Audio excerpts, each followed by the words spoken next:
Hello दोस्तों, नमस्कार दोस्तों। आप लोगों का स्वागत है हमारे चैनल विद्या पाठ में एक बार फिर से। दोस्तों आज की वीडियो आप लोगों के लिए कुछ खास लेकर के आए हैं। दोस्तों आज की वीडियो हम ये पढ़ेंगे कि दोस्तों हमारा पेपर जो हिंदी का है वो कैसा आएगा। दोस्तों ये पेपर हमने नहीं बनाया है, ये हमारे यूपी बोर्ड ने ही बनाया है। सेम टू पेपर हमारा ऐसा ही आएगा। हमारा ये पेपर मॉडल पेपर जारी हुआ है जो कि हमारे upmsp.com पर है। दोस्तों आज की वीडियो आप लोगों के लिए बेहतर होगी और हमको ये पता चलेगा कि हमारा पेपर कैसे करना है। दोस्तों आज की वीडियो में हम ये भी बताएंगे कि हम अपनी OMR कैसे भरेंगे। दोस्तों जो भी आंसर हम अपना देंगे OMR सीट पर देंगे। किस पर देंगे?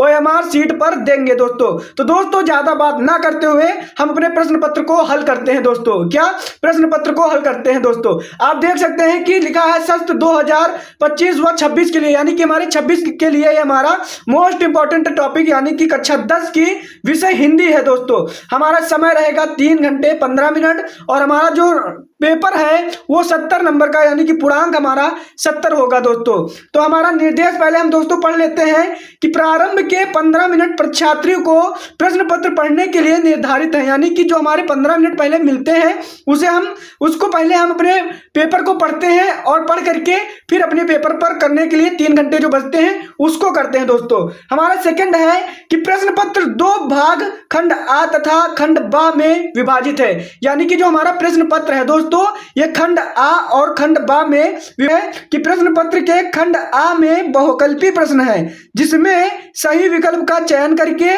OMR सीट पर नीले अथवा काले बाल पॉइंट पेन यानी कि काले या नीले पेन से हमको अपने गोले काले करना है। सही विकल्प वाले गोले को पूर्ण रूप से काला करें, यानी कि पूरा हमको गोला काला करना है। दोस्तों हम अपनी अभी OMR सीट पर काला करेंगे, कैसे होगा।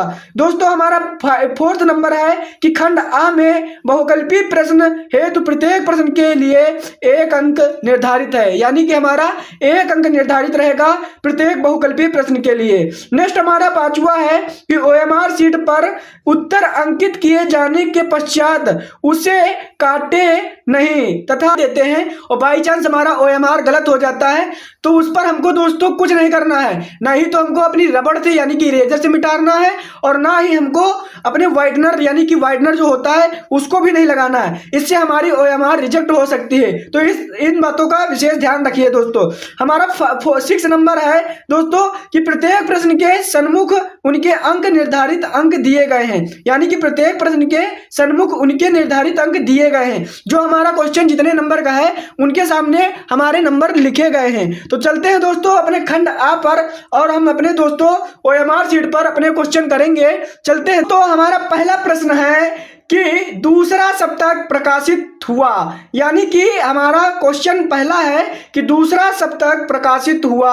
ऑप्शन ए है सन 1943 ईस्वी में, ऑप्शन बी हमारा है सन 1951 ईस्वी में, ऑप्शन सी हमारा है सन 1959 ईस्वी में, ऑप्शन डी हमारा है सन 1979 ईस्वी में। तो दोस्तों करेक्ट ऑप्शन क्या होगा आप लोग कमेंट में जरूर बताना, बट हम आप लोगों को बताना चाहते हैं और इस पर कि हमारा कौन सा ऑप्शन सही होगा। दोस्तों तो हम अपने OMR सीट पर चलते हैं। दोस्तों हम पहले अपनी OMR सीट की बात कर लेते हैं कि कैसी क्या हमको OMR सीट बोर्ड एग्जाम में मिलने वाली है। दोस्तों तो दोस्तों हमको पता होना चाहिए कि जिला कोड और नाम, यानी कि हमारा जिला कोड जैसे कि हम मान लिया हमारा है 01 और आगरा, यानी कि आगरा का जिला कोड हमारा है 1, यानी 1 नंबर पर आगरा आता है तो वही हमारा आगरा लिखा है। फिर उसके बाद लिखा है केंद्र कोड, यानी कि जिस विद्यालय में आप पेपर दे रहे हैं उस विद्यालय का यहाँ पर कोड लिखा होगा, जिससे इसमें लिखा है 12001, यानी कि उस विद्यालय का हमारा जिसमें पेपर दे रहे हैं उसका कोड लिखा होगा।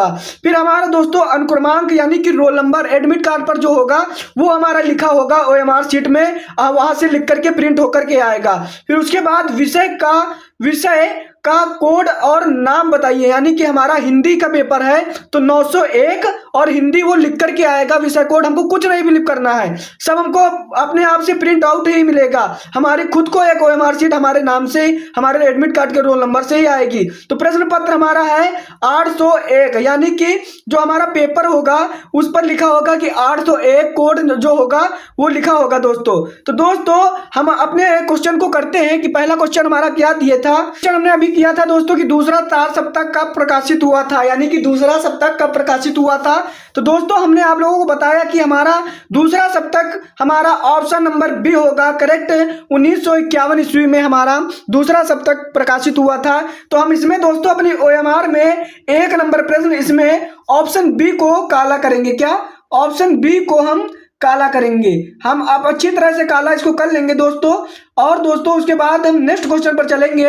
नेक्स्ट क्वेश्चन पर दोस्तों, तो नेक्स्ट क्वेश्चन हमारा सुमित्रा नंदन पंत की रचना है, यानी कि क्वेश्चन नंबर 2 हमारा है कि सुमित्रा नंदन पंत जी की रचना है। ऑप्शन ए है उर्वशी है, ऑप्शन बी पल्लव है, ऑप्शन सी हमारा साकेत है, ऑप्शन डी हमारा कात्यायनी है।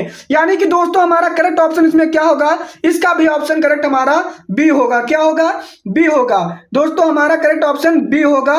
हम अपना दूसरे का बी काला कर देंगे अच्छी तरीके से दोस्तों। इसी प्रकार हमको दोस्तों इसमें गोला अच्छे तरह से कैसे काला करना है। और दोस्तों जो हमारा ये पहला और दूसरा अक्षर लिखा है, इसका मतलब है कि हमारा जो पेपर मिलेगा, जैसे कि हमको मिल गया 801 HI, तो इसमें दोस्तों पहला अक्षर हमारा होगा H। मान लिया H काला कर लिया, H काला कर लिया और यहां पर लिख दिया H। और दूसरा हमारा I है, तो हमने I यहां पर काला कर लिया। क्या? I काला कर लिया। तो हम दोस्तों दूसरा अक्षर यहां पर लिख देंगे आई। ये दोस्तों हमको विशेष ध्यान से अपना पेपर का जो कोड होगा विशेष ध्यान देकर के लिखना है। तो दोस्तों हम चलते हैं अपने नेक्स्ट क्वेश्चन पर। तब तक कि हम OMR शीट हटा रहे हैं, आपको पूरी OMR शीट हम दिखा देंगे अभी भर करके। चलते हैं दोस्तों। तो नेक्स्ट क्वेश्चन हमारा है कि छायावाद की मुख्य विशेषता है। दोस्तों छायावाद की हमारी मुख्य विशेषता कौन सी है? ऑप्शन हमारा इसमें कौन सा सही होगा आप लोग जरूर बताएं दोस्तों। हमारा करेक्ट ऑप्शन होगा प्रकृति का मानवीकरण। Correct answer option number A होगा। अब दोस्तों चलते हैं अपने नेक्स्ट क्वेश्चन पर, क्वेश्चन नंबर 4 पर। मैथिली शरण गुप्त किस युग से संबंधित हैं? हमारा ऑप्शन ए है द्विवेदी युग, ऑप्शन बी हमारा है शुक्ल युग, ऑप्शन सी हमारा है छायावादी युग, ऑप्शन डी हमारा है भारतेंदु युग। तो दोस्तों हमारा कौन सा करेक्ट ऑप्शन होगा? हमारा करेक्ट ऑप्शन दोस्तों कौन सा होगा? तो हमारा दोस्तों करेक्ट ऑप्शन हमारा होगा ए नंबर, यानी कि द्विवेदी युग के हमारे जो मैथिली शरण गुप्त जी हैं वो हमारे द्विवेदी युग के हैं। दोस्तों नेक्स्ट क्वेश्चन है, क्वेश्चन नंबर 5 हमारा है कि केशव को कठिन काव्य का प्रेत किसने कहा है? दोस्तों केशव, यानी कि दोस्तों हमारा इनमें से करेक्ट ऑप्शन होगा दोस्तों कौन सा होगा? दोस्तों हमारा ऑप्शन नंबर ए होगा करेक्ट ऑप्शन, रामचंद्र शुक्ल होगा। क्या होगा? आचार्य रामचंद्र शुक्ल, ऑप्शन नंबर ए सही होगा। दोस्तों अभी हम आप लोगों को पूरी OMR शीट भर करके बता देंगे, ऐसे बताएंगे तो वीडियो बहुत लंबी हो जाएगी। मिलते हैं। नेक्स्ट क्वेश्चन हमारा है क्वेश्चन नंबर 6। आजाद शत्रु नाटक के नाटककार हैं, यानी कि आजाद शत्रु है ये नाटक है एक, इसके नाटककार कौन है? ऑप्शन ए हमारा है कि जयशंकर प्रसाद है, ऑप्शन बी हमारा महादेवी वर्मा है, ऑप्शन सी हमारा राम कुमार वर्मा है, ऑप्शन डी हमारा है सुमित्रा नंदन पंत है। तो दोस्तों यदि आप लोगों को पता हो तो आप लोग हमारे कमेंट में जरूर बताना कि आजाद शत्रु और स्कंद गुप्त वगैरह किसकी रचना है। तो ये दोस्तों हमारी है जयशंकर प्रसाद जी की है। किसकी है? जयशंकर प्रसाद जी की है दोस्तों। किसकी है? जयशंकर प्रसाद जी की है दोस्तों। आजाद शत्रु नाटक के नाटककार हमारे जयशंकर प्रसाद जी हैं। दोस्तों चलते हैं नेक्स्ट क्वेश्चन पर। नेक्स्ट क्वेश्चन हमारा क्वेश्चन नंबर 7 है कि इला चंद्र जोशी की कहानियों का विषय है। तो दोस्तों इला चंद्र जोशी हमारे जो है इनकी कहानियों का विषय क्या है? ऑप्शन ए है सामाजिक है, ऑप्शन बी हमारा है मानव वैज्ञानिक है, और ऑप्शन सी हमारा है ऐतिहासिक है, ऑप्शन डी हमारा राजनीतिक है। तो करेक्ट ऑप्शन हमारा दोस्तों ऑप्शन नंबर सी होगा मनोवैज्ञानिक, करेक्ट ऑप्शन होगा। तो दोस्तों चलते हैं नेक्स्ट क्वेश्चन पर, क्वेश्चन नंबर 8 पर चलते हैं दोस्तों।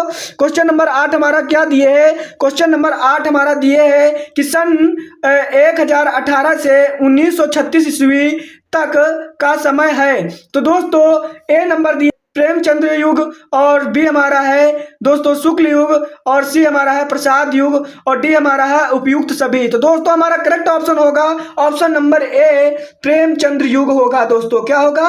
प्रेमचंद्र युग होगा। चलते हैं अपने नेक्स्ट क्वेश्चन पर। क्वेश्चन नंबर 9 हमारा क्या बता रहा है कि मिलान कीजिए दोस्तों। हमको इसमें मिलाना है दोस्तों। क्या करना है? मिलाना है। मैला अचल किसकी रचना हमारी है? तो मैला अचल हमारी दोस्तों ये हमारी होगी, ये होगी हमारी फणीश्वर नाथ रेणु जी की, किसकी? फणीश्वरनाथ रेणु जी की होगी। फिर उसके बाद चित्रलेखा, ये हमारी भगवती चरण वर्मा जी की होगी रचना। किसकी होगी? भगवती चरण वर्मा जी की रचना होगी। उसके बाद उसने कहा था चंद्रधर शर्मा गुलेरी जी की है। और फिर लिखा है कफन, हमारी होगी प्रेमचंद्र जी की दोस्तों। किसकी होगी? प्रेमचंद्र जी की दोस्तों होगी। तो दोस्तों हमको इसमें से अच्छे से देख लेना है कि कौन सा हमारा करेक्ट आंसर होगा दोस्तों। तो दोस्तों हमारा इसमें का करेक्ट आंसर होगा ए होगा। का करेक्ट आंसर होगा ऑप्शन नंबर ए होगा। क्या? ऑप्शन नंबर ए होगा, करेक्ट आंसर होगा दोस्तों। चलते हैं नेक्स्ट क्वेश्चन पर। क्वेश्चन हमारा है क्वेश्चन नंबर 10, निम्नलिखित में से उपन्यास है। ऑप्शन नंबर ए का होगा, यानी कि ये हमारा केवल इसमें एक सही होगा, यानी कि ए नंबर हमारा सही है। सेवा चरण हमारी प्रेमचंद, मुंशी प्रेमचंद जी का उपन्यास है दोस्तों। क्या है? उपन्यास है। चलते हैं दोस्तों अपने नेक्स्ट क्वेश्चन पर। क्वेश्चन नंबर 11 हमारा है कि करुण रस का स्थायी भाव है। तो दोस्तों हमारा करुण रस का स्थायी भाव क्या है? ऑप्शन ए है रति है, ऑप्शन बी हास है, ऑप्शन सी शोक है, और ऑप्शन डी हमारा निर्वेद, मतलब ऑप्शन हमारा डी है। तो हमारा क्वेश्चन नंबर 11 का करेक्ट आंसर होगा शोक। करुण का हमारा होता है शोक दोस्तों। क्या? शोक हमारा ऑप्शन नंबर सी बिल्कुल करेक्ट होगा। नंबर हमारा 12 है, क्या दिए है? यहां से दोस्तों हमारी व्याकरण स्टार्ट हो जाती है, मतलब 10 तक हमारे गद्य पद्य के होते हैं और 10 के बाद 11 नंबर से हमारी व्याकरण शुरू हो जाती है, जो कि हमारा 11 नंबर एक व्याकरण का सवाल हो चुका है, वो करुण रस जिसने बताया कि शोक होता है। तो हमारा क्वेश्चन नंबर 12 है कि सोहत ओढ़े पीठ पट श्याम सलोने गात और मनो नीलमणि शैल पर आपत पर्यो प्रभात। दोस्तों उपयुक्त पंक्तियों में कौन सा अलंकार है दोस्तों पूछा गया है। क्वेश्चन 12 का ऑप्शन दिए हैं उपमा अलंकार फर्स्ट है, बी हमारा है कि उत्प्रेक्षा अलंकार, सी हमारा है रूपक अलंकार, डी हमारा है श्लेष अलंकार। तो दोस्तों इसका करेक्ट आंसर हमारा होगा ऑप्शन नंबर बी, हमारा होगा उत्प्रेक्षा अलंकार। क्या? उत्प्रेक्षा अलंकार होगा। नेक्स्ट क्वेश्चन हमारा है क्वेश्चन नंबर 13 है कि यह एक सम्मात्रिक छंद है, इसमें 4 चरण होते हैं, प्रत्येक चरण में 11 के विराम से 24 मात्राएं होती हैं, किस छंद का लक्षण है? यानी कि ये हमारी किस छंद की डिफिनेशन है। तो दोस्तों ऑप्शन ए है सोरठा, ऑप्शन बी हमारा है रोला, ऑप्शन सी हमारा चौपाई, ऑप्शन डी हमारा क्या है? दोहा। तो दोस्तों हमारा करेक्ट ऑप्शन क्या होगा आप लोग कमेंट में जरूर बताना, बट हम आप लोगों को बताना चाहते हैं कि हमारा करेक्ट ऑप्शन होगा ऑप्शन नंबर क्या होगा? बी होगा। क्या होगा? ऑप्शन नंबर बी हमारा होगा रोला होगा। क्या होगा? रोला। दोस्तों चलते हैं अपने नेक्स्ट क्वेश्चन पर। नेक्स्ट जो क्वेश्चन हमारा है क्वेश्चन नंबर 14, तो प्रहार शब्द में किस उपसर्ग का प्रयोग किया गया है? तो ऑप्शन ए है प्र, ऑप्शन बी है आ, ऑप्शन सी है निर, ऑप्शन डी है पर। तो हमारा ऑप्शन करेक्ट होगा ए पर, मतलब हमारा करेक्ट आंसर होगा। उपसर्ग हमारा हमेशा पहले लगता है दोस्तों, इस बात का विशेष ध्यान देना। आप लोग इनमें अच्छे नंबर प्राप्त कर सकते हो, हमारा अच्छे तरीके से भरना है जिससे हमारे अच्छे नंबर 20 में 20 आ सके। चलते हैं नेक्स्ट क्वेश्चन पर। नेक्स्ट क्वेश्चन हमारा है क्वेश्चन नंबर 15 हमारा दिए है कि पंचतंत्र में कौन सा समास है? जो पंचतंत्र है इसमें कौन सा समास है? कर्मधारा है, द्विगु है, तत्पुरुष है, द्वंद्व है। तो दोस्तों हमारा इसमें करेक्ट ऑप्शन होगा ऑप्शन नंबर बी, ये हमारा होगा option number B, correct answer होगा हमारा द्विगु समास होगा। दोस्तों चलते हैं नेक्स्ट क्वेश्चन पर। नेक्स्ट क्वेश्चन हमारा है क्वेश्चन नंबर 16 में है कि अर्थ के आधार पर वाक्य के कितने भेद हैं? दोस्तों very very most important question है। तो दोस्तों ए नंबर हमारा है 2, बी नंबर है 5, सी नंबर है 6, डी नंबर है 8। दोस्तों हमारा करेक्ट ऑप्शन होगा ऑप्शन नंबर डी, हमारा होगा 8 आंसर। तो दोस्तों 8 हमारे होते हैं आधार, यानी कि अर्थ के आधार पर वाक्य के भेद होते हैं 8 दोस्तों। तो दोस्तों चलते हैं नेक्स्ट क्वेश्चन पर। क्वेश्चन नंबर 17 है कि आंसू का तत्सम रूप है। तो दोस्तों रोना एक ऑप्शन है, बी है आंख, सी है आंसू और डी हमारा है अश्रु। तो हमारा ऑप्शन नंबर अश्रु सही होगा, ऑप्शन नंबर हमारा डी बिल्कुल करेक्ट आंसर होगा। चलते हैं अपने नेक्स्ट क्वेश्चन दोस्तों दूसरे क्वेश्चन पे चलते हैं। दोस्तों दूसरा हमारा क्वेश्चन दिया है क्वेश्चन नंबर 18 क्या दिए है कि कर्म वाच्य में प्रधानता होती है, कर्ता की प्रधानता होती है। Option A, option number B भाव की प्रधानता होती है, ऑप्शन नंबर सी। कर्म की प्रधानता होती है इनमें, ऑप्शन नंबर डी, इनमें से कोई नहीं। तो दोस्तों करेक्ट ऑप्शन होगा कर्म की प्रधानता यानी कि होती है कर्मवाच्य में। दोस्तों चलते हैं नेक्स्ट क्वेश्चन पर। क्वेश्चन नंबर 19 है। नंबर ए षष्ठी विभक्ति एक वचन, ऑप्शन बी सप्तमी विभक्ति द्विवचन, ऑप्शन सी हमारा षष्ठी विभक्ति बहुवचन, ऑप्शन डी हमारा है चतुर्थी विभक्ति बहुवचन। दोस्तों आप लोगों को पता हो तो दोस्तों आंसर जरूर करना, बट हम आप लोगों को बताना चाहते हैं हमारा करेक्ट ऑप्शन होगा दोस्तों हमारा ऑप्शन नंबर डी चतुर्थी विभक्ति बहुवचन होगा। दोस्तों करेक्ट ऑप्शन। दोस्तों ये क्वेश्चन हमारे सब एक एक नंबर के होंगे। बहुकल्पी देखो आप लोगों के सन्मुख अंक लिखे हैं दोस्तों, कौन कौन से हमारे कितने नंबर के क्वेश्चन है। दोस्तों चलते हैं अपने लास्ट क्वेश्चन पर। नेक्स्ट क्वेश्चन हमारा है प्रश्न नंबर निम्नलिखित शब्दों में से सर्वनाम है। ऑप्शन ए मनुष्य, ऑप्शन बी बचपन, ऑप्शन सी कोई, यानी कि ऑप्शन डी उपयुक्त सभी। यानी कि ये हमारे सब हैं कि ऑप्शन डी सही है कि इसमें से मनुष्य है कि बचपन है कि कोई नहीं। तो दोस्तों हमारा सर्वनाम यानी कि कोई नहीं, ऑप्शन डी हमारा करेक्ट आंसर होगा। तो दोस्तों अब हम आप लोगों को दिखाना चाहते हैं हम OMR कैसे भरेंगे। तो दोस्तों आप लोग आंसर मिला करके OMR देख लेना, हम आप लोगों को पूरी OMR भर करके ही बता दे रहे हैं। तो हमको OMR ऐसे ही भरना है दोस्तों, ये हमारा सही तरीका होगा OMR भरने का। और दोस्तों हमको अपना यहाँ पर नाम लिखना है, जैसे परीक्षार्थी के हस्ताक्षर है यानी कि अपने सिग्नेचर करना है, तो वो हम यहाँ पर लिखेंगे दोस्तों। जैसे हमारा नाम अंशु प्रजापति है तो हमने लिख दिया दोस्तों। और जो आपकी कक्ष निरीक्षक होंगे यानी कि जो आपके हॉल में जो टीचर ड्यूटी कर रहे होंगे यानी कि, तो उनके ये हस्ताक्षर यहाँ होंगे दोस्तों। तो चलते हैं दोस्तों और कुछ आगे बताना चाहते हैं दोस्तों। जैसे कि हमारा ये है कि ये दोस्तों लिखा है कि ऑप्शनों में से हमारे कौन से ऑप्शन इसमें सही हैं, तो उत्तर बोर्ड में इसमें भर देने हैं। मतलब इसमें हमको भरना है कि हमारे कौन से ऑप्शन ऊपर हमने काले किए हैं। तो दोस्तों हमने पहले बी किया है, फिर बी किया है, उसके बाद हमने ए किया है, उसके बाद हमने ए किया है, फिर ए किया है, फिर ए किया है, उसके बाद हमने बी किया है दोस्तों, उसके बाद हमने ए किया है, फिर ए किया है, फिर ए किया है, उसके बाद दोस्तों हमने इधर किया है, सी किया है, बी किया है, फिर बी किया है, और दोस्तों उसके बाद हमने ए किया है, उसके बाद हमने इसमें बी किया है, और उसके बाद डी किया है, फिर डी किया है, उसके बाद सी किया है, और उसके बाद हमने डी किया है, फिर उसके बाद हमने सी किया है। तो दोस्तों हमको ऐसे करना है OMR शीट पर। और दोस्तों यहाँ पर हमने जो भरा था पहले की, जो ये हमारा देखो देख रहे होगे आप लोग कि जो HI लिखा है उसको हमको यहाँ फिल करना है। कहाँ फिल करना है? ये जो नीचे दो खाने दिए हैं, पहला अक्षर दूसरा अक्षर, तो यहाँ पर H और यहाँ पर I ये लिखना है। और फिर हमको अपने सिग्नेचर यहाँ पर करना है, यहाँ पर